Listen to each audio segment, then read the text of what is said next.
Hi everyone, happy to meet you again. It's been a while since I've done a live video. I feel to approach a theme today that seems very controversial, but very necessary to be discussed upon. And this is the approach people have on spiritual teaching, or the expectations people have on spiritual teachers. I have been organizing spiritual events or holistic events for quite a while now and participating in them as a speaker. And I've come across many opinions and approaches or expectations from people on spiritual teachers or my colleagues. And since recently I've had a spiritual event in Romania, and along the years, several such events, many people are approaching me asking about this teacher, this colleague, this event that has happened, or various gossips that they see in the social media and so on. First of all, I want to state that I'm not entitled, or I don't feel in any way rightful to judge or speak on behalf of anyone else. I don't feel entitled to judge anyone else's life or life path. So for that, I want to disengage myself from any comments that people expect from me on a certain person's life or a certain person's approach. You know, there have been several gossips or articles on some of my colleagues' behaviors regarding pranic intake or sexual life, private life, and so on. Some allegations that people have made that come to me and people ask questions to me about it. I want to demystify now the life of spiritual teachers and the expectations that people have on them. I feel it is important for us to see that beyond the role that we play on stage as public speakers or as teachers, some of us, we are also humans. We have a personal life. We have aspects that we all have to overcome. And beyond the divine self transmissions that we sometimes encompass or incorporate on stage or in public events, we as well get challenged or get tested in our day-to-day life and in our private endeavors. Yes, we all have a private life. We sometimes have partners. We sometimes have aspects that we are yet to overcome. And so do my colleagues. We want you to understand that there's a human aspect to all of us. And it is necessary that you accept yours so that you are able to accept then the human aspect of the spiritual teachers that you are following.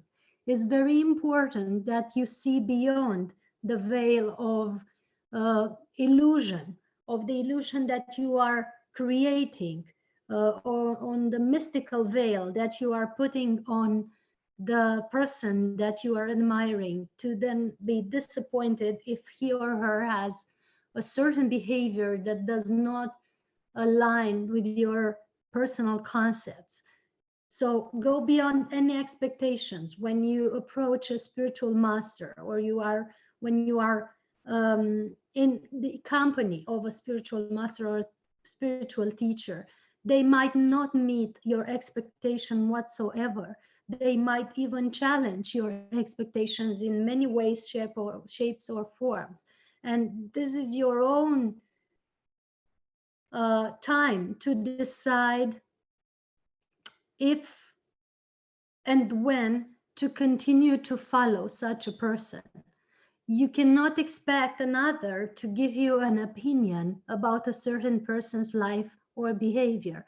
And it is far-fetched to even expect yourself to have a clear opinion or a clear and true intake on a certain person's private life, because, and as Jasmine says, until we know all aspects of a person's lifetimes, from the first time they felt separate from source or the first incarnation until now, and all the aspects of a person's private life from now until the end of their lifetimes, we cannot have a very accurate opinion or intake of what they're meant to do or how they're meant to present. Therefore, having an opinion on a person's private life is usually putting that person in a box. So whenever you read or hear about certain persons or spiritual teachers misbehaviors, how you might call them, just maybe try to free yourselves from the concepts of or the expectations that you might have of spiritual teachers in general. You know, many people now put spiritual leaders on a pedestal and they clothe them into their own expectations. That's most of the time have nothing to do with how that person really truly is in his or her private lifetime. So most people expect spiritual teachers to never have, for example, in a pranic life, to never have food intake or to never have any drink. And they write to me, oh, this one has been caught having a coffee in a bakery shop or in a coffee shop.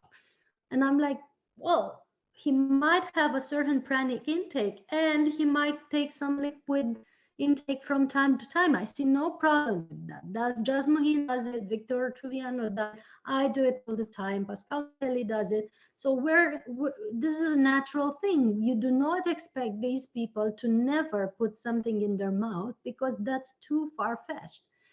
So that's your expectations on what should happen with pranic lifestyle. Then I receive you know, articles or writings about, oh, this person has been heard of having sexual relationships with certain partners or having a certain sexual behavior.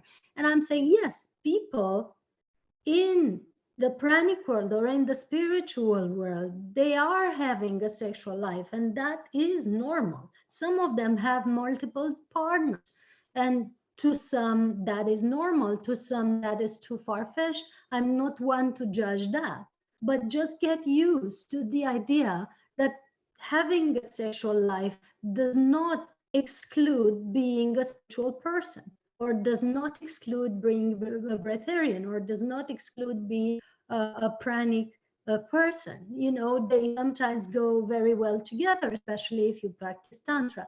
So it's just your expectations about that person should do, but they're not realistic. They come from religion, they come from certain cultural imagery that you have created or that your spiritual tradition has created, but it's not realistic at all. Also with solid food, some people write to me, yes, this person is calling himself pranic, but he has been caught eating an ice cream. You know what? Many pranic people, as Erica with and sometimes Jasmine and I myself very often, and others, like to taste some solid food, and that does not include having a very high pranic intake. So to better understand this, please look at my videos or Jasmine videos about pranic percentage and try to better intake the concept of what being nourished by prana really means. So you can look at the PRANICA book, which is on Amazon, and have these